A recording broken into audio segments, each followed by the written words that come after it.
para indicar que não entendia. Por sinais, ele tentou transmitir aos Rodon o fato de que estava seguindo um rastro que o conduzira, ao longo de vários dias, de algum lugar além das montanhas, e Tadem estava convencido de que o recém-chegado procurava Tazan J.A.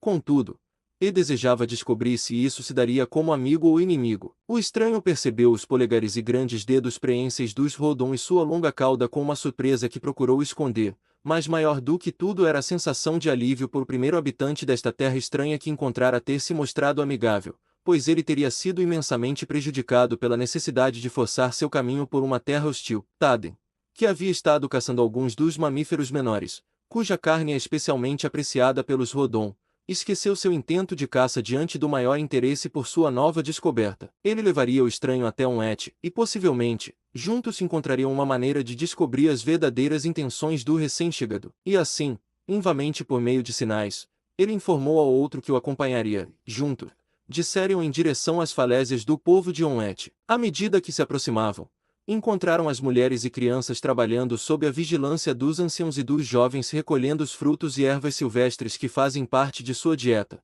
bem como cuidando das pequenas áreas de cultivo que eles plantam. Os campos ficavam em pequenos pedaços planos, que haviam sido limpos de árvores e arbustos. Seus instrumentos de agricultura consistiam em bastões com pontas de metal, que se assemelhavam mais a lanças do que a ferramentas de agricultura pacífica. Complementando esses, havia outros com lâminas achatadas que não eram nem enxadas nem pás, mas que pareciam uma tentativa infeliz de combinar os dois instrumentos em um só. À primeira vista dessas pessoas, o estrangeiro parou e desprendeu seu arco, pois essas criaturas eram negras como a noite, seus corpos inteiramente cobertos de pelo. Mais tarde, interpretando a dúvida na mente do outro, o tranquilizou com um gesto e um sorriso. Os Vasdon, no entanto, se reuniram ao redor, agitados, tagarelando perguntas em uma língua que o estrangeiro descobriu que seu guia entendia, embora fosse totalmente incompreensível para ele. Eles não fizeram nenhuma tentativa de molestá-lo e ele agora tinha certeza de que havia caído entre um povo pacífico e amigável. Não estava longe das cavernas agora, e quando chegaram a elas, Tadem liderou o caminho subindo pelos pregos de madeira, certo de que essa criatura que ele havia descoberto não teria mais dificuldade em segui-lo do que Tazan, o terrível. E ele não estava enganado, pois o outro montou com facilidade até que, por fim, os dois ficaram dentro do recuo diante da caverna de Onete, o chefe. Este não estava lá, e foi apenas no meio da tarde que retornou, mas, nesse meio tempo, muitos guerreiros vieram ver o visitante. Em cada ocasião, este ficou ainda mais impressionado com o espírito amigável e pacífico de seus anfitriões, sem imaginar que estava sendo recebido por uma tribo feroz e guerreira que, antes da chegada de Tadem e Tarzan, nunca havia permitido que um estranho entre eles se complicasse. Finalmente Onete retornou e o visitante sentiu intuitivamente que estava na presença de um grande homem entre aquelas pessoas, possivelmente um chefe ou rei, pois não apenas a atitude dos outros guerreiros negros indicava isso, mas também estava escrito no semblante e na postura da esplêndida criatura que permanece olhando para ele enquanto Tadem explicava as circunstâncias de seu encontro. E eu acredito, Onete, concluiu Rodon, que ele procura Tarzan, o terrível. Ao ouvir esse nome, a primeira palavra inteligível que cairá aos ouvidos do estrangeiro desde que chegará entre eles, seu rosto se iluminou. Tarzan, ele exclamou, Tarzan dos macacos. E por gestos tentou-lhes dizer que era ele quem procurava. Eles entenderam. E também deduziram pela expressão de seu rosto que ele buscava Tarzan por motivos de afeição e não o contrário, mas sobre isso Onete queria ter certeza. Ele apontou para a faca do estranho, e repetindo o nome de Tarzan, agarrou Tadem e fingiu esfaqueá-lo, virando-se imediatamente para o estranho com um olhar interrogativo. O último balançou a cabeça veementemente, depois, colocando a mão sobre o coração, levantou a palma em sinal de paz. Ele é amigo de Tarzan J.A. exclamou Tadem. Ou é amigo ou um grande mentiroso, respondeu Onete. Tarzan, continuou o estranho, você o conhece. Ele ainda vive. Ó Deus, se ao menos eu pudesse falar a sua língua. E, vivamente voltando-se para a linguagem de sinais, ele tentou descobrir onde Tarzan estava. Pronunciava o nome e apontava em diferentes direções, na caverna, lá embaixo no desfiladeiro, de volta para as montanhas ou para o vale abaixo, e cada vez erguia as sobrancelhas em um gesto de questionamento, acompanhado do universal, e, de interrogação, que eles não podiam deixar de entender. Mas sempre Onete balançava a cabeça, e abria as palmas em um gesto que indicava que, embora entendesse a pergunta, ignorava o paradeiro do homem macaco. E então o chefe negro tentava da melhor forma possível explicar ao estranho o que sabia sobre o paradeiro de Tarzan. Ele chamou o recém-chegado de Jardon, que na língua de Paudon significa estranho, e apontou para o sol e disse-as. Isso ele repetiu várias vezes e então levantou uma mão com os dedos abertos e, tocando-os um por um, incluindo o polegar, repetiu a palavra Adenem até que o estranho entendesse que ele queria dizer 5. Invamente ele apontou para o sol e, descrevendo um arco com o dedo indicador começando no horizonte leste e terminando no oeste, repetiu invamente as palavras Azadenem. Ficou claro para o estranho que as palavras significavam que o sol havia cruzado os céus 5 vezes. Em outras palavras, 5 dias haviam se passado. Onlet então apontou para a caverna onde eles estavam, pronunciando o nome de Tarzan e imitando um homem andando com o primeiro e o segundo dedo da mão direita sobre o chão do Ressis, tentando mostrar que Tarzan havia saído da caverna e subido pelos cravos 5 dias antes. Mas isso era o máximo que a linguagem de sinais lhe permitia expressar. Até esse ponto o estranho o seguiu e, indicando que entendia, apontou para si mesmo e depois, indicando os estacas que levavam para cima, anunciou que seguiria Tarzan. Vamos com ele, disse Onlet, pois ainda não punimos o Skoulu por matar nosso amigo e aliado. Persuada-o a esperar até amanhã, disse Tadem, para que possam levar muitos guerreiros e fazer um grande ataque ao Skoulu.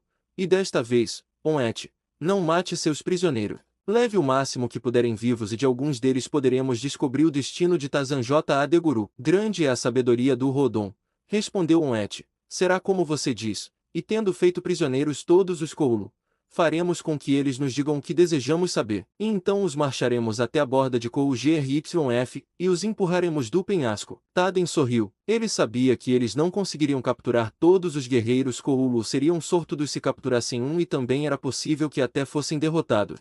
Mas ele também sabia que Onlet não hesitaria em cumprir sua ameaça se tivesse a oportunidade. Tamanha era a inimizade entre esses vizinhos. Não foi difícil explicar o plano de Onlet ao estranho ou obter seu consentimento, já que ele estava consciente, quando o grande negro deixou claro que seriam acompanhados por muitos guerreiros, de que sua empreitada provavelmente os levaria a um país hostil e de que ele ficaria feliz em utilizar todos os meios de segurança disponíveis, já que o avanço de sua busca era a questão mais importante. Ele dormiu naquela noite sobre um monte de peles em um dos compartimentos da caverna ancestral de Onlet, e cedo no dia seguinte, após a refeição matinal, eles partiram, 100 guerreiros selvagens subindo a face do penhasco íngreme alcançando o cume da crista, o corpo principal precedido por 2 guerreiros cujas funções coincidiam com as do ponto de manobras militares modernas, protegendo a coluna contra o perigo de um contato muito repentino com o inimigo. Atravessaram a crista e desceram para o Corrulu e lá, quase imediatamente, depararam-se com um Vasdon solitário e desamado que subia receoso pelo desfiladeiro rumo à aldeia de sua tribo. Eles o fizeram prisioneiro,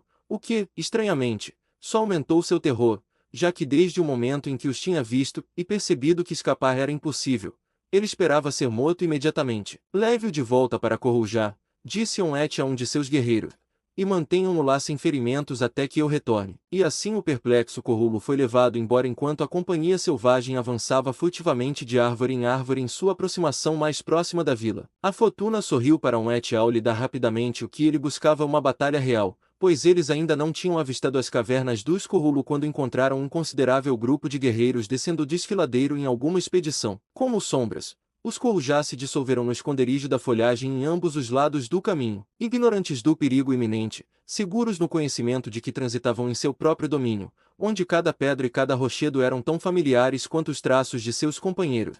Os Corrulo caminharam inocentemente para a emboscada. De repente, a quietude daquela aparente paz foi quebrada por um grito selvagem, e um porrete lançado derrubou um Corrulo. O grito foi um sinal para um coro selvagem de 100 gargantas Corujá, ao qual logo se misturaram os gritos de guerra de seus inimigos. O ar se encheu de cacetes voando, e então, à medida que as duas forças se entrelaçavam, a batalha se transformou em uma série de confrontos individuais, à medida que cada guerreiro escolhia um inimigo e avançava sobre ele. Facas reluziam e cintilavam à luz manchada que filtrava através da folhagem das árvores acima. Pelos negros e lustrosos estavam riscados com manchas de sangue vermelho. No meio da luta, a pele lisa e marrom do estranho se misturava com os corpos negros de amigos e inimigos. Apenas seus olhos aguçados e sua sagacidade lhe mostraram como diferenciar entre Corrulo e Corujá, já que, com a única exceção das roupas, eram idênticos.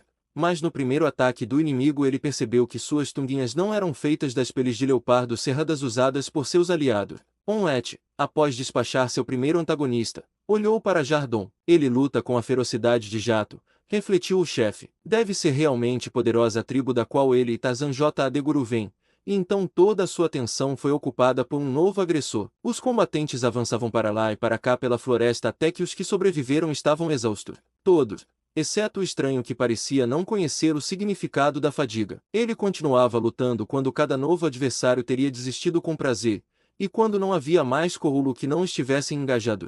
Ele saltava sobre aqueles que ficavam ofegantes enfrentando os exaustos Corujá. E sempre ele carregava nas costas a coisa peculiar que Et pensara ser algum tipo de arma estranha, mas cujo propósito ele não podia agora explicar, considerando o fato de que Jardon nunca a usava, e que na maior parte parecia apenas um incômodo e um peso desnecessário, já que batia e se chocava contra seu dono enquanto ele saltava, felinamente, de um lado para o outro durante seus duelos vitoriosos. O arco e as flechas ele jogará de lado no início da luta, mas o infiel de ele não descartaria, pois para onde ele fosse, queria que ele fosse também, até que sua missão fosse cumprida. Atualmente, o Corujá, aparentemente envergonhado pelo exemplo de Jardon, voltou a se fechar com o inimigo, mas este último, sem dúvida tomado pelo terror com a presença do estranho, um demônio incansável que parecia invulnerável a seus ataques, perdeu a coragem e tentou fugir. E foi então que, sob o comando de Et, seus guerreiros cercaram meia dúzia dos mais exaustos e os fizeram prisioneiros. Era uma companhia cansada, ensanguentada e eufórica que retornava vitoriosa ao Corujá. 20 de seus membros foram carregados de volta, e 6 deles eram homens mortos. Foi a incursão mais gloriosa e bem-sucedida que o Corujá havia feito contra o Corrulo na memória dos homens, e marcou Et como o maior dos chefes. Mas aquele feroz guerreiro sabia que a vantagem havia estado do seu lado em grande parte devido à presença de seu estranho aliado. Tampouco hesitou em dar crédito a quem o merecia, com o resultado de que Jardon e suas façanhas estavam na boca de cada membro da tribo do Corujá, e grande era a fama da raça que poderia produzir dois como ele e Tazan J. de Guru. E no desfiladeiro de Corrulo, além da crista, os sobreviventes falavam com a respiração contida sobre esse segundo demônio que havia se juntado ao seu antigo inimigo. De volta à sua caverna, Et fez com que os prisioneiros Corrulo fossem trazidos diante dele um por um, e cada um foi interrogado sobre o destino de Tazan. Sem exceção, todos contaram a mesma história: que Tazan havia sido feito prisioneiro por eles 5 dias antes, mas que havia matado o guerreiro deixado para vigiá-lo e escapado, carregando a cabeça do infeliz sentinela para o lado oposto de Corrulo, onde a havia deixado pendurada pelos cabelos em um galho de árvore. Mas o que acontecerá com ele depois, eles não sabiam nenhum deles, até que o último prisioneiro fosse examinado, aquele que tinham capturado primeiro, o Corrulo desamado que se dirigia da direção do vale de Jad Ben-Odo em direção às cavernas de seu povo. Este, quando descobriu o propósito de seus questionamentos, negociou com eles a vida e a liberdade de si mesmo e de seus companheiros. Posso lhes contar muito sobre esse homem terrível de quem vocês falam, Corujá, disse ele. Eu ouvi ontem e sei onde ele está. E se vocês prometerem deixar que eu e meus companheiros retornemos em segurança às cavernas de nossos antepassados, contarei a vocês tudo, e com verdade, o que sei. Você nos contará de qualquer forma, respondeu Et, ou nós o mataremos. Vocês me matarão de qualquer forma, retrucou o prisioneiro, a menos que me façam essa promessa. Então, se eu for morto, a coisa que sei irá comigo. Ele está certo, Et, disse Tadem. Prometa a ele que terão sua liberdade. Muito bem, disse Et. Fale Corrulo.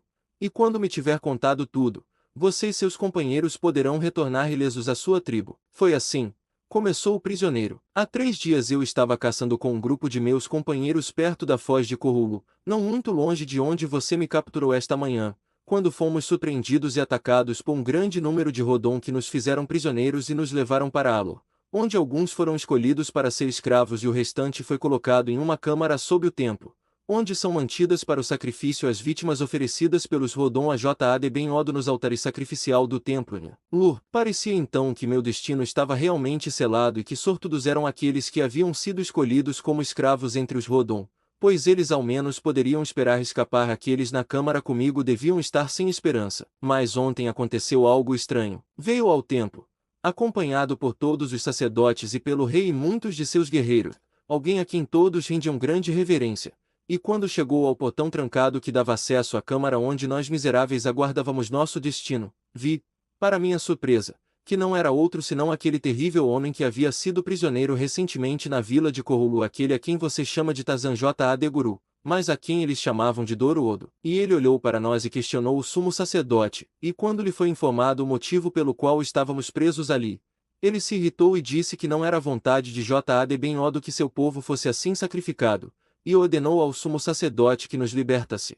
E isso foi feito. Os prisioneiros de Rodon receberam permissão para voltar para suas casas e fomos conduzidos além da cidade de Alor e colocados em nosso caminho em direção a Corrulo. Éramos 3, mas muitos são os perigos que existem entre Alor e Corrulo e éramos apenas 3 e desarmados. Portanto, nenhum de nós chegou à aldeia de nosso povo, e apenas um de nós vive. Eu falei, isso é tudo que você sabe sobre Tarzan J. Adeguru? Perguntou Onwet. Isso é tudo que sei, respondeu o prisioneiro. Além de que aquele a quem chamam Ludon, o sumo sacerdote em Alor, estava muito zangado, e que um dos 2 sacerdotes que nos acompanharam para fora da cidade disse ao outro que o estrangeiro não era Doruodo de forma alguma, que Ludon havia dito isso e que ele também disse que o espória e que deveria ser punido com a morte por sua presunção. Isso é tudo o que disseram enquanto eu podia ouvir. E agora, chefe de Corujá, vamos partir. Onwet assentiu. Sigam seu caminho, disse ele, e Abeon, envie guerreiros para vigiá-los até que estejam em segurança dentro do Corrulo. Jardon,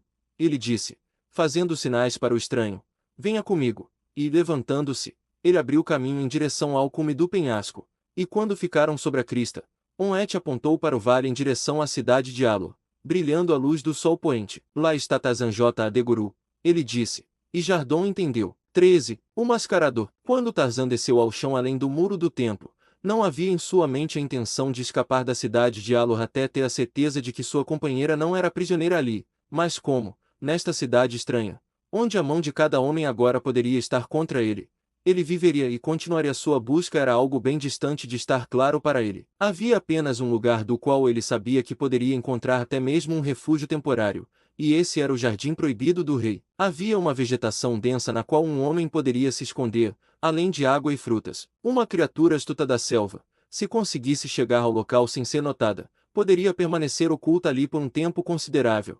Mas como atravessaria a distância entre os terrenos do templo e o jardim sem ser visto era uma questão cuja gravidade ele compreendia plenamente. Poderoso é Tarzan, ele soliloquiou, em sua selva natal, mas nas cidades dos homens ele é pouco melhor do que eles. Dependendo de sua observação aguçada e senso de localização, ele se sentia seguro em assumir que poderia alcançar os terrenos do palácio por meio dos corredores subterrâneos e câmaras do templo pelos quais havia sido conduzido no dia anterior, nenhum detalhe mínimo dos quais havia escapado a seus olhos atentos. Isso seria melhor, raciocinou ele, do que atravessar os terrenos abertos acima, onde seus perseguidores naturalmente o seguiriam imediatamente a partir do templo e o descobririam rapidamente. E assim, a uma dúzia de passos da parede do templo, ele desapareceu da vista de qualquer observador casual acima, descendo por uma das escadarias de pedra que levavam aos aposentos inferiores. O caminho pelo qual ele havia sido conduzido no dia anterior seguia as curvas e voltas de inúmeros corredores e aposentos.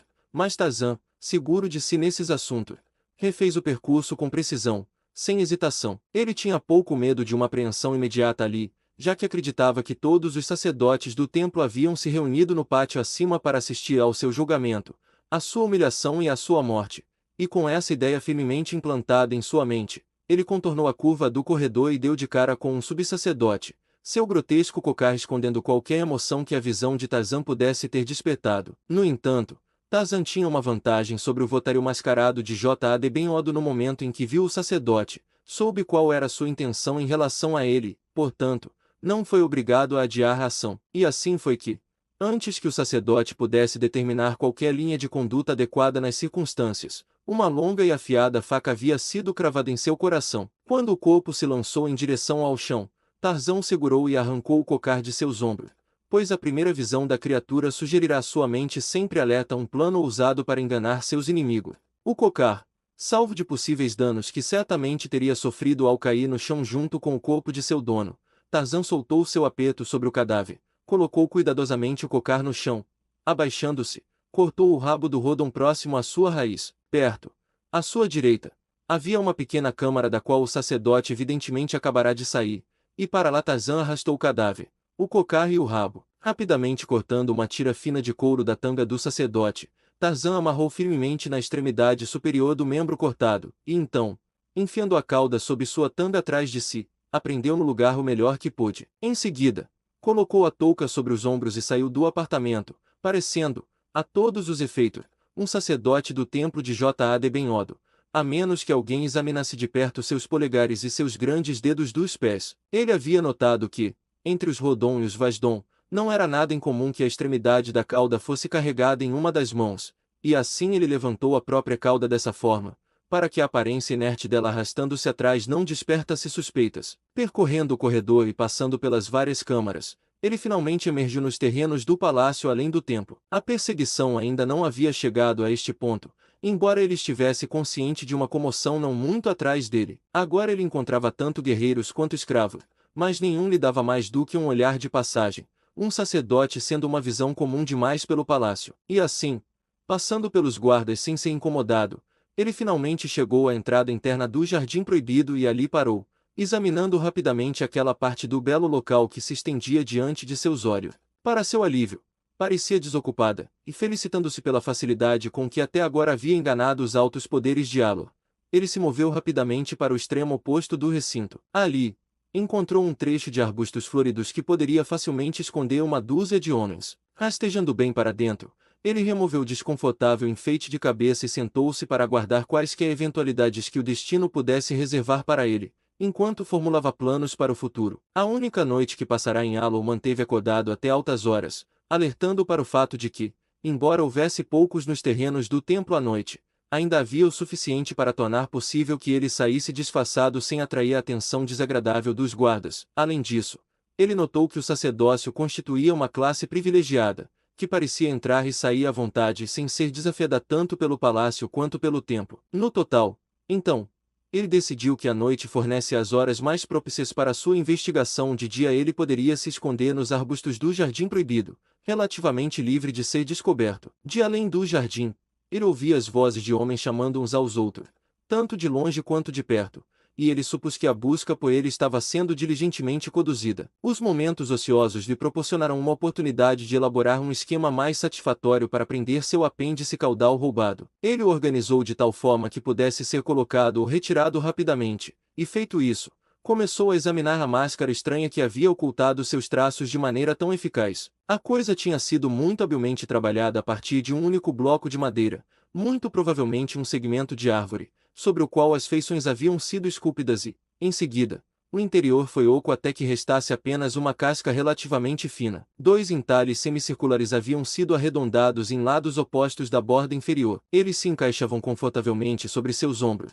aventais de madeira se estendendo alguns centímetros sobre seu peito e costas. Desses aventais pendiam longos fios ou tufos de cabelo afunilando das bordas externas em direção ao centro, que alcançavam abaixo da parte inferior de seu torso. Bastava apenas um exame superficial para indicar ao homem macaco que esses adornos consistiam em couro cabeludo humano, tirado, sem dúvida, das cabeças dos sacrificados nos altares do leste. A própria cobertura de cabeça havia sido esculpida para representar, em um desenho formal, um rosto horrível que sugeria tanto um homem quanto um GRYF. Havia os 3 chifres brancos, o rosto amarelo com as faixas azuis contornando os olhos e o capuz vermelho que assume a forma dos aventais posteriores e anteriores. Enquanto Tarzan estava sentado entre a folhagem que escondia os arbustos, meditando sobre a horrível máscara de sacerdote que segurava em suas mãos, ele percebeu que não estava sozinho no jardim. Ele sentiu outra presença, e logo, seus ouvidos treinados detectaram a aproximação lenta de pés descalços sobre a grama. A princípio, suspeitou que poderia ser alguém procurando por ele furtivamente no Jardim Proibido, mas pouco depois a figura entrou na área limitada de sua visão, que era circunscrita por caules, folhagens e flores. Então ele viu que era a princesa Aloá, e que ela estava sozinha, andando com a cabeça baixa como se estivesse em meditação triste, pois havia vestígios de lágrimas em suas pálpebras. Pouco depois, seus ouvidos o avisaram de que outros haviam entrado no jardim. Eram homens e seus passos indicavam que não caminhavam nem lentamente nem meditativamente. Eles vieram diretamente em direção à princesa, e quando Tarzan pôde vê-lo, descobriu que ambos eram sacerdotes. Oloá, princesa de Paudon, disse um deles, dirigindo-se a ela. O estrangeiro que nos disse que era filho de Jad Ben Od acabou de fugir da ira de Ludon, o sacerdote supremo, que o expôs juntamente com toda a sua blasfêmia maligna. O templo, o palácio e a cidade estão sendo revistados, e fomos enviados para vasculhar o Jardim Proibido, já que Cotan, o rei, disse que apenas nesta manhã o encontrou aqui, embora não conseguisse adivinhar como ele passou pelos guardas. Ele não está aqui, disse Oloá. Estive no jardim por algum tempo e não vi nem ouvi ninguém além de mim mesmo. No entanto, procure, se quiser. Não, disse o sacerdote que havia falado antes. Não é necessário. já que ele não poderia ter entrado sem o seu conhecimento e a conivência dos guardas. E mesmo que tivesse, o sacerdote que nos precedeu deve tê-lo visto. Que sacerdote? Perguntou Aloá. Passou pelos guardas pouco antes de nós, explicou o homem. Não o vi, disse Aloá. Certamente ele saiu por outra saída, observou o segundo sacerdote. Sim, certamente, concordou Aloá. Mas é estranho que eu não o tenha visto. Os dois sacerdotes fizeram sua reverência e se voltaram para partir. Estúpido como Buto, o rinoceronte, soliloquizava Tarzan, que considerava Buto uma criatura realmente muito estúpida. Deve ser fácil enganar criaturas assim. Os sacerdotes mal haviam partido quando se ouviu o som de passos correndo rapidamente pelo jardim na direção da princesa, acompanhados de respiração ofegante como de alguém quase exausto, seja por cansaço ou excitação. Panetli! Exclamou Aloá. O que aconteceu? Você parece tão aterrorizado quanto o servo que deu origem ao seu nome. Ó princesa de Paul-Udon! Gritou Panetli.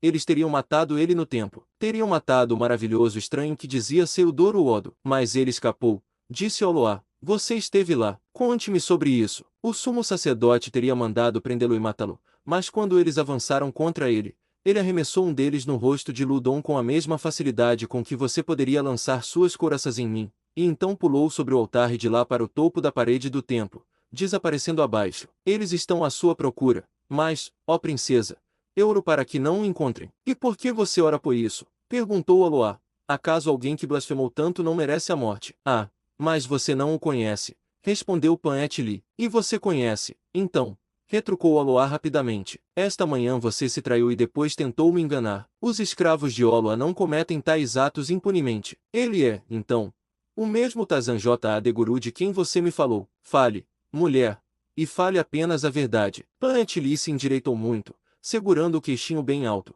pois acaso ela não era também, entre seu próprio povo, praticamente uma princesa. Panetli, acou já não mente, ela disse, para se proteger. Então me conte o que você sabe sobre esse Tarzan J. Adeguru, insistiu Oloá. Eu sei que ele é um homem maravilhoso e muito corajoso, disse Panetli, e que ele me salvou do Toadon e do GRYF, como eu te contei, e que ele é de fato o mesmo que entrou no jardim esta manhã. E mesmo agora eu não sei que ele não seja filho de J. de Benhodo, pois sua coragem e sua força são maiores que as de um homem comum. Assim como sua bondade e sua honra, pois quando poderia me ter prejudicado, ele me protegeu.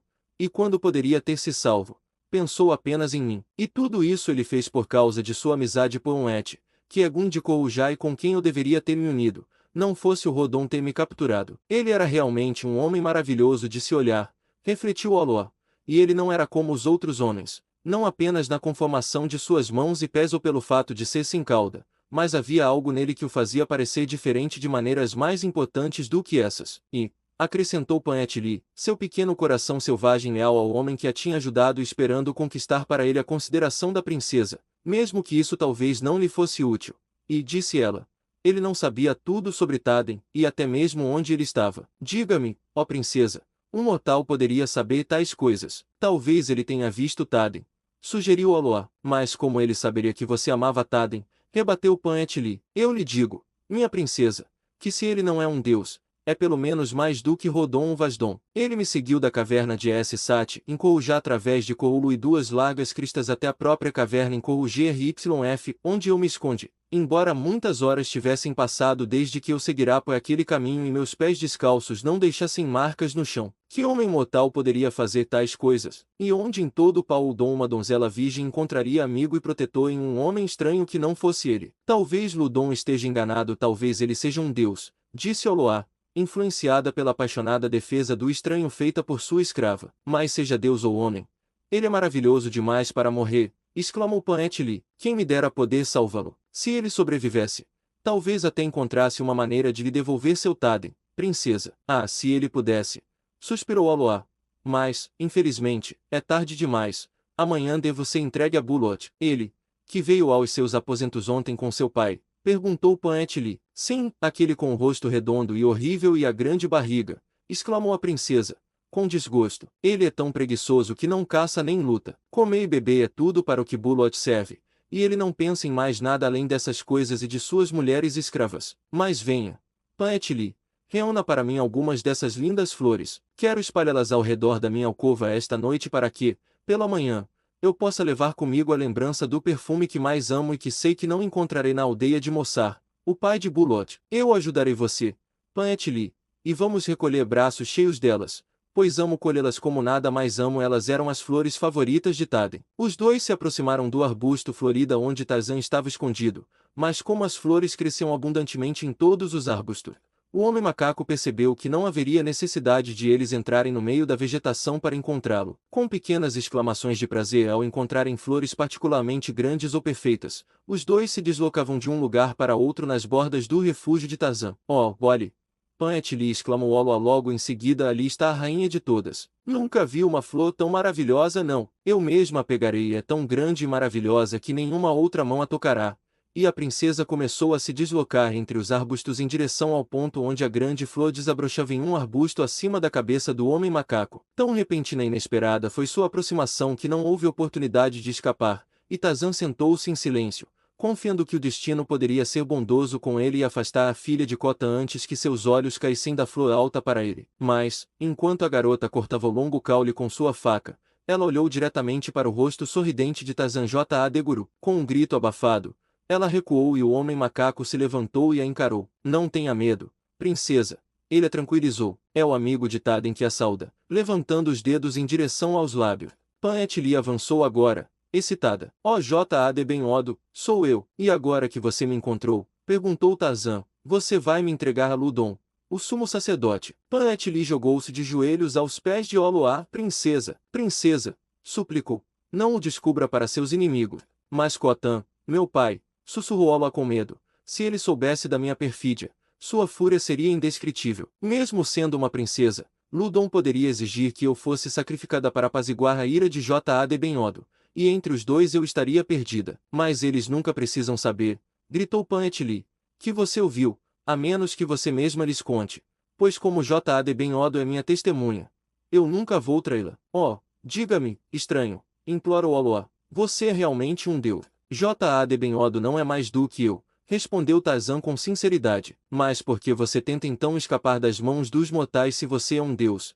Ela perguntou. Quando deuses se misturam com mortais, respondeu Tarzan, eles não são menos vulneráveis do que os mortais. Até J.A. de Benhodo, se aparecer diante de você em carne e osso, poderia ser morto. Você viu Tadem e falou com ele? Ela perguntou com aparente relevância. Sim, eu vi e falei com ele, respondeu o homem macaco. Durante um ciclo lunar estive com ele constantemente. E ela hesitou. Ela lançou o olhar ao chão e uma cor subiu às suas bochechas. Ele ainda me ama. E Tarzan soube que ela havia se rendido. Sim, ele disse. Tadem só fala de Oloa e ele espera e deseja o dia em que poderá reivindicá-la. Mas amanhã eles vão me dar a Bulot, disse ela tristemente. Que seja sempre amanhã, respondeu Tarzan, pois o amanhã nunca chega. Ah, mas essa infelicidade virá, e por todos os amanhãs da minha vida devo sofrer em angústia pelo Tadem que nunca será meu. Mas por causa de Ludon eu poderia ter ajudado você, disse o homem macaco. E quem sabe eu ainda não possa ajudá-la. Ah, se você pudesse,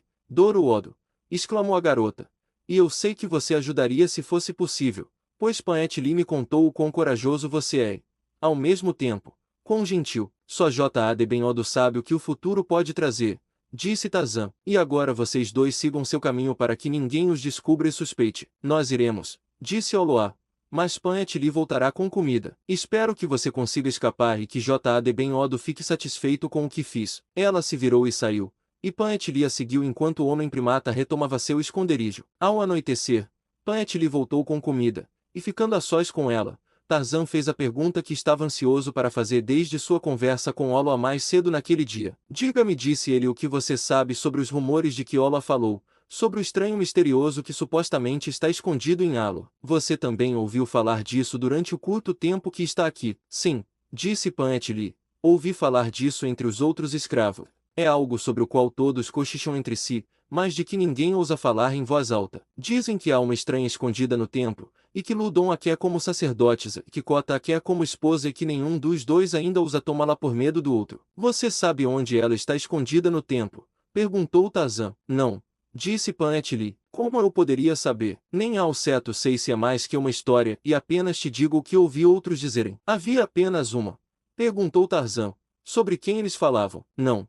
Falam de outra que veio com ela, mas ninguém parece saber o que aconteceu com essa. Tarzan assentiu. Obrigado, Panetli, disse ele, você pode ter me ajudado mais do que qualquer um de nós imaginava. Espero ter te ajudado, disse a garota enquanto se virava de volta em direção ao palácio. E eu também espero, exclamou Tarzan enfaticamente. 14. O Templo do GRYF. Quando a noite caiu, Tarzan vestiu a máscara e o rabo morto do sacerdote que havia matado nas criptas sob o templo. Ele julgou que não seria prudente tentar passar pela guarda novamente, especialmente tarde da noite, pois isso provavelmente levantaria comentários e suspeitas. Então ele balançou na árvore que se projetava sobre o muro do jardim. A partir de seus galhos, caiu no chão além dele. Evitando um risco muito grave de ser capturado, o homem-macaco atravessou os terrenos até o pátio do palácio, aproximando-se do templo pelo lado oposto àquele em que o havia deixado no momento de sua fuga. Ele passou, é verdade, por uma parte dos terrenos com a qual não estava familiarizado,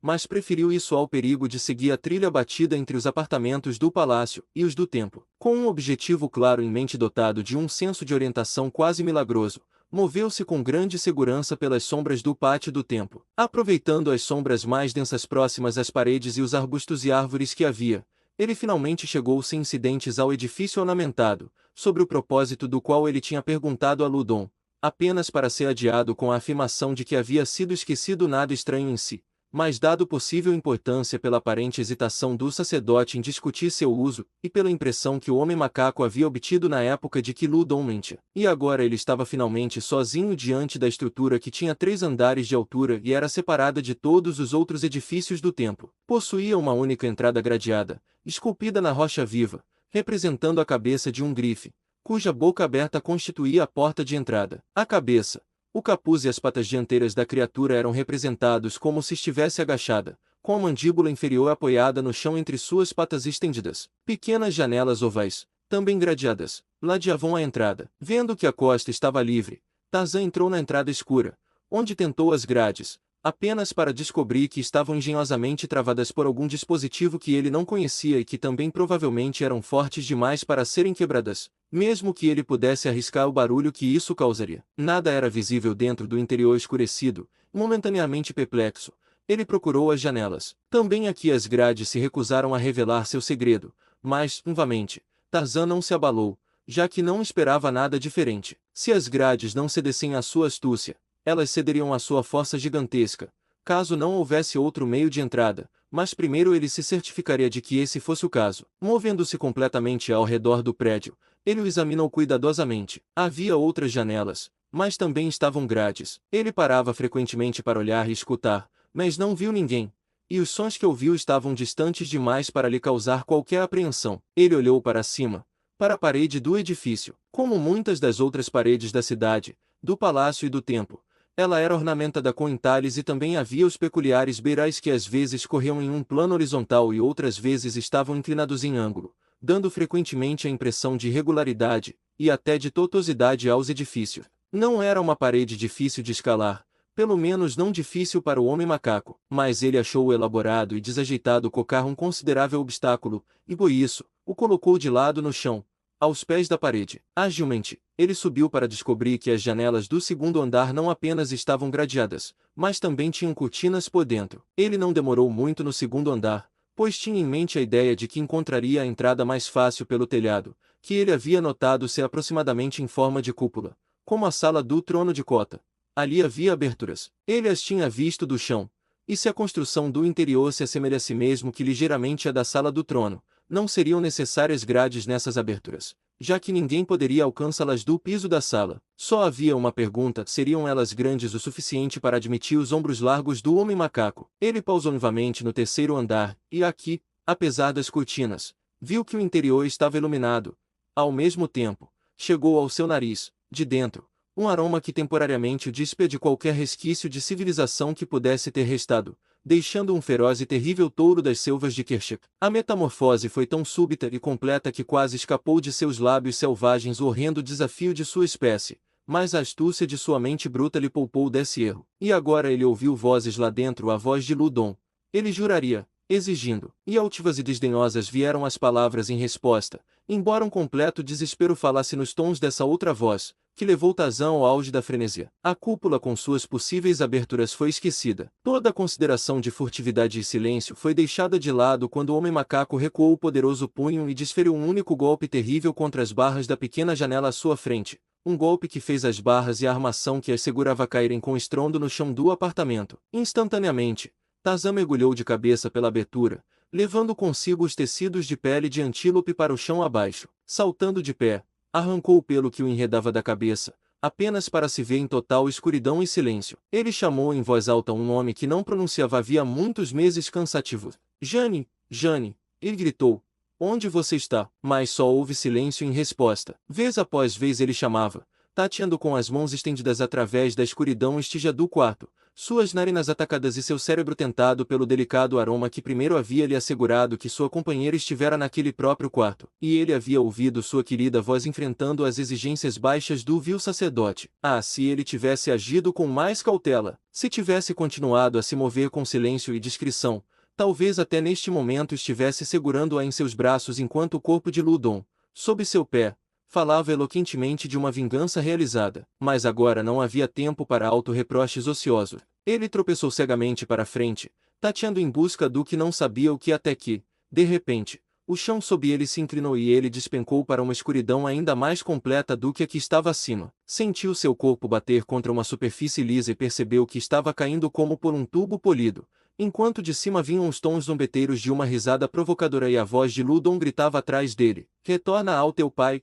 ó Doro-Odo." O homem-macaco parou de repente, sentindo dor, sobre um chão rochoso. Bem à sua frente havia uma janela oval atravessada por várias grades, e além dela ele via a luz da lua refletindo nas águas do Lago Azul lá embaixo. Simultaneamente, ele percebeu um odor familiar no ar da câmara, que um rápido olhar revelou, na penumbra, ser de consideráveis proporções. Era o odor fraco, mas inconfundível, do GRYF. E agora Tarzan permanece em silêncio, ouvindo. A princípio, ele não detectou nenhum som além dos da cidade que chegavam até ele pela janela com vista para o lago, mas, logo, vagamente, como se à distância, ouviu-o arrastar de pés almofadados sobre um piso de pedra, e ao prestar atenção, percebeu que o som se aproximava, cada vez mais próximo. Agora até a respiração da fera era audível. Evidentemente atraída pelo barulho de sua descida em seu refúgio cavernoso, a criatura se aproximava para investigar. Ele não podia vê-la, mas sabia que não estava muito distante, e então, ensurdecedoramente, reverberou por aqueles corredores sombrios o bramido enlouquecido do GRYF. Ciente da má visão da besta, e com seus próprios olhos agora acostumados à escuridão da caverna, o homem-ape buscou escapar da investida enfurecida que ele bem sabia que nenhuma criatura viva poderia suportar. Tampouco ousava arriscar a chance de experimentar sobre esse estranho GRYF as táticas do Toadon, que ele havia achado tão eficazes naquela outra ocasião, quando sua vida e liberdade eram a aposta que ele corria. Sob muitos aspectos, as condições eram diferentes. Antes, à luz do dia, ele havia sido capaz de se aproximar do GRYF em condições normais, em seu estado natural, e o próprio GRYF era um que ele já tinha visto sob a autoridade do homem, ou pelo menos de uma criatura semelhante a um homem,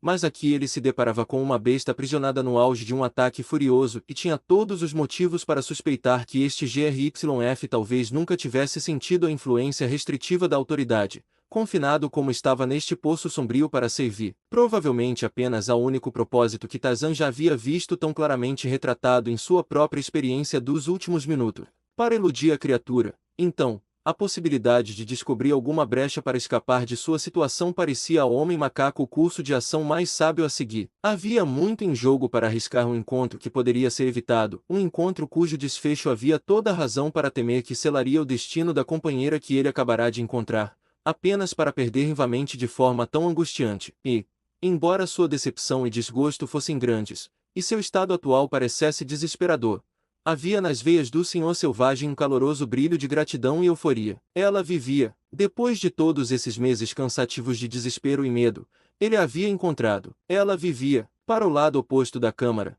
silenciosamente como o espectro de uma alma desencarnada. A rápida criatura da selva movimentou-se fora do caminho do titã que avançava, guiado apenas pela semi-escuridão e por seus sentidos aguçados, em direção ao ponto para o qual a entrada barulhenta de Tarzan em seu covil o havia atraído. Ao longo da parede oposta, O homem macaco apressou-se. Diante dele agora surgiu a abertura negra do corredor de onde a fera havia emergido para a câmara maior. Sem hesitar, Tarzan mergulhou nele. Mesmo ali, seus olhos, acostumados há muito à escuridão que teria parecido total para você ou para mim, viam vagamente o chão e as paredes num raio de alguns metros, o suficiente ao menos para impedir que ele caísse em algum abismo inesperado ou se chocasse contra uma rocha sólida em uma curva repentina. O corredor era ao mesmo tempo largo e alto, o que de fato deveria ser para acomodar as proporções colossais da criatura cujo habitat era. E assim Tarzan não encontrou dificuldade em se mover com velocidade razoável ao longo de seu trajeto sinuoso. Ele estava ciente, ao prosseguir, de que a direção do corredor era descendente, embora não abruptamente, mas parecia interminável, e ele se perguntava a que distante covil subterrâneo poderia levar. Havia a sensação de que talvez, afinal, ele tivesse feito melhor em permanecer na câmara maior e arriscar tudo na chance de subjugar o GRYF, onde pelo menos havia espaço e luz suficientes para dar ao experimento alguma pequena chance de sucesso. Ser ultrapassado aqui, nos estreitos confins do corredor negro onde ele tinha certeza de que o GRYF não podia vê-lo de jeito nenhum, significaria quase morte certa, e agora ele ouvia a coisa se aproximando por trás. Seus rugidos trovejantes faziam o penhasco do qual as câmaras cavernosas foram escavadas tremerem. Para enfrentar essa monstruosa encarnação da fúria com um inútil V.O. parecia Tarzan o auge da loucura, e assim ele continuou pelo corredor, aumentando o passo ao perceber que o GRYF estava alcançando. Presentemente, a escuridão diminuiu, e na última curva do corredor, ele viu à sua frente uma área iluminada pela lua. Com renovada esperança, ele avançou rapidamente e saiu pela boca do corredor, encontrando-se em um grande recinto circular, cujas imponentes paredes brancas se erguiam altas de todos os lados, paredes lisas e perpendiculares, nas quais não havia o menor apoio para os pés. À sua esquerda havia uma piscina de água, um dos lados da qual banhava o pé da parede naquele ponto. Era, sem dúvida, o brejo e o bebedouro do GRYF. E agora a criatura surgiu do corredor e Tarzan recuou até a borda da piscina para fazer sua última resistência. Não havia nenhum bastão para impor a autoridade de sua voz, mas ainda assim ele se manteve firme, pois não parecia haver outra opção. Logo além da entrada do corredor, o GRYF parou, girando seus olhos fracos em todas as direções como se estivesse procurando sua presa. Então pareceu o momento psicológico para sua tentativa e, levantando a voz em comando peremptório, o homem macaco emitiu o estranho V.O. do Toadon. Seu efeito sobre o GRYF foi instantâneo e completo. Com um bramido terrível, ele abaixou seus 3 chifres e correu loucamente na direção do som. Nem à direita nem à esquerda havia qualquer caminho de escape, pois atrás dele jazia a água tranquila da piscina, enquanto à sua frente a aniquilação desabava sobre ele. O corpo poderoso parecia já se erguer acima dele quando o homem macaco se virou e mergulhou nas águas escuras. A esperança jazia morta em seu peito. Lutando pela vida durante meses angustiantes de prisão, perigo e dificuldades, ela cintilara e flamejara de forma intermitente, apenas para afundar após cada renovação em proporções menores do que antes, e agora havia-se apagado completamente, deixando apenas brasas frias e chamuscadas que Jane Clayton sabia que nunca mais seriam reacendidas. A esperança estava morta enquanto ela enfrentava Ludon, o sumo sacerdote, em seus aposentos prisionais no templo do GRYF em Halo. Nem o tempo nem as dificuldades haviam conseguido deixar sua marca em sua beleza física e os contornos de sua forma perfeita. A glória de sua radiante formosura haviam desafiado tudo isso, ainda que, a essa mesma beleza, ela devesse o perigo que agora a confrontava, pois Ludon a desejava. Dos sacerdotes menores ela estava segura, mas de Ludon, ela não estava segura, pois Ludon não era como eles, já que o alto sacerdócio de Paul-Udon podia passar de pai para filho. Khotan, o rei, desejava-a, e tudo o que até então havia salvado dele era o medo que cada um sentia do outro. Mas, finalmente, Ludon deixou de lado a discrição e veio nas silenciosas vigílias da noite para reivindicá-la. Ela o repele com altivez, buscando sempre ganhar tempo, embora não pudesse sequer conjecturar remotamente que alívio ou esperança renovado o tempo poderia trazer-lhe. Um olhar de luxúria e ganância brilhava faminto em seu rosto cruel enquanto avançava pela sala para agarrá-la. Ela não recuou nem se encolheu, mas permaneceu ereta, o queixo erguido, o olhar firme carregado de desprezo e repulsa que sentia por ele. Ele leu sua expressão e, embora isso o irritasse, apenas aumentou seu desejo de posse. Aqui, de fato, estava uma rainha, talvez uma deusa, companheira adequada para o sumo sacerdote. Você não vai, ela disse enquanto ele tentava tocá-la. Um de nós morrerá antes que seu objetivo seja alcançado. Ele estava agora bem ao lado dela. Sua risada rangia em seus ouvidos.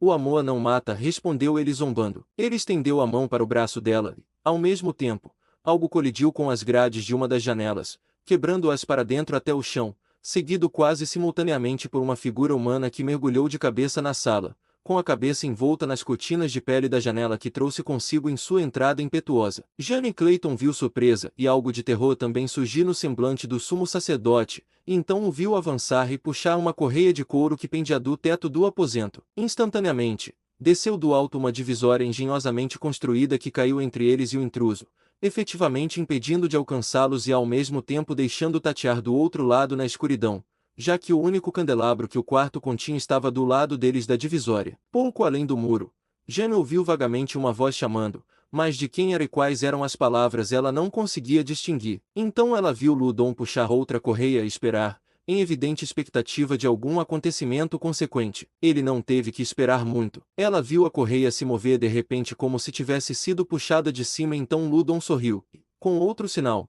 pôs em movimento a máquina que fosse que levantava envamente a divisória até o lugar no teto. Avançando para aquela parte da sala que a divisória havia isolado deles, o sumo sacerdote se ajoelhou no chão e, inclinando uma seção dele, revelou a boca escura de um poço que conduzia para baixo. Rindo alto, gritou dentro do buraco: "Retorna a teu pai, ó Doro Odo!" Apressando a captura que impediu a abertura da porta de queda sob os pés dos incautos até o momento em que Loudon escolhe-se, o sumo sacerdote ergueu-se novamente. "Agora, Bela!" ele gritou, e então, "Jadon, o que você faz aqui?" Jane Clayton virou-se para seguir a direção do olhar de Loudon, e ali viu, enquadrada na entrada do apartamento, a imponente figura de um guerreiro, sobre cujas características massivas repousava uma expressão de autoridade severa e inflexível. "Venho de Cotan, o rei", respondeu Jadon, "para levar a bela estrangeira para o Jardim Proibido." "O rei me desafia."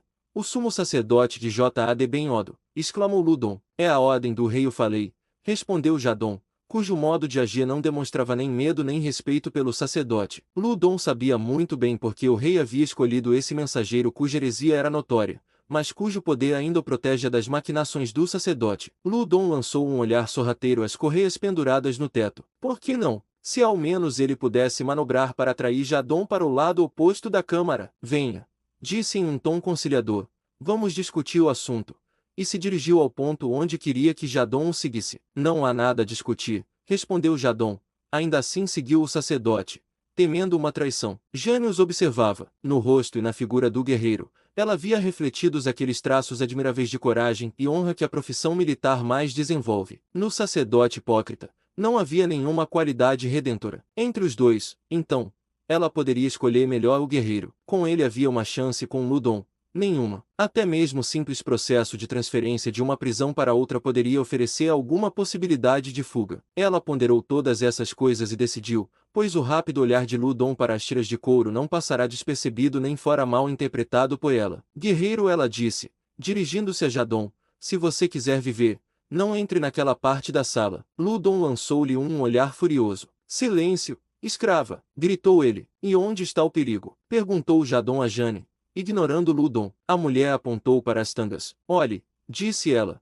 E antes que o sumo sacerdote pudesse impedir, ela havia agarrado aquilo que controlava a divisória que descia, separando Loudon do guerreiro e dela mesma. Jadon olhou para ela interrogativamente. "Ele teria me enganado habilmente se não fosse você", disse ele, "me mantido prisioneiro ali enquanto escondia você em outro lugar nos labirintos de seu templo." "Ele teria feito mais do que isso", respondeu Jane, enquanto puxava outra tira. "Isso solta os fechos de uma porta de armadilha no chão além da divisória. Quando você pisasse nela, teria sido precipitado em um poço sob o templo." "Loudon me ameaçou com esse destino muitas vezes. Não sei se ele diz a verdade, mas ele afirma que um demônio do templo está preso lá, um enorme GRYF.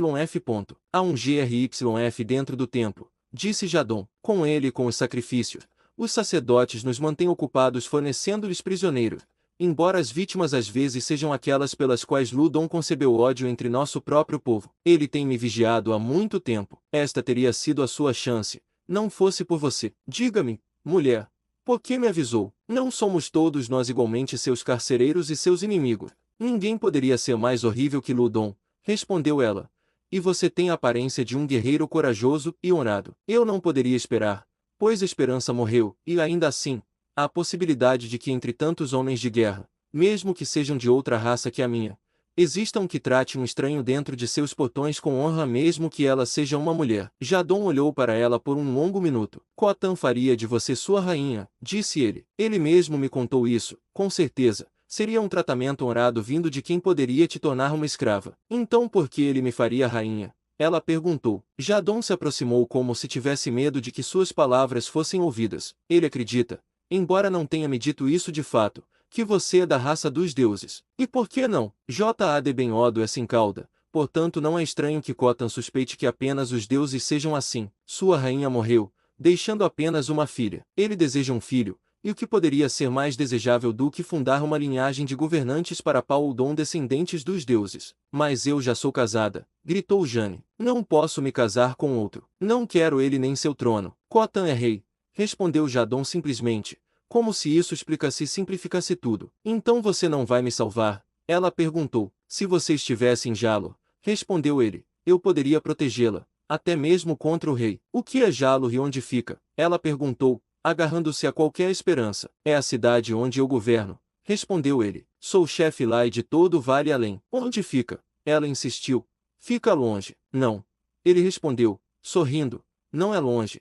Mas não pense nisso, você nunca poderia alcançá-la. Há muitos para perseguir e capturá-la. Se você quiser saber, no entanto, ela fica rio acima, que deságua em J.A.D. Benlo, cujas águas beijam os muros de Alo rio acima do afluente ocidental, está com água em 3 lados. Cidade inexpugnável de Pauldon, única entre todas as cidades que nunca foi invadida por um inimigo desde que foi construída lá, enquanto J.A.D. Ben-Odo ainda era menino. E lá eu estaria segura? Ela perguntou. Talvez.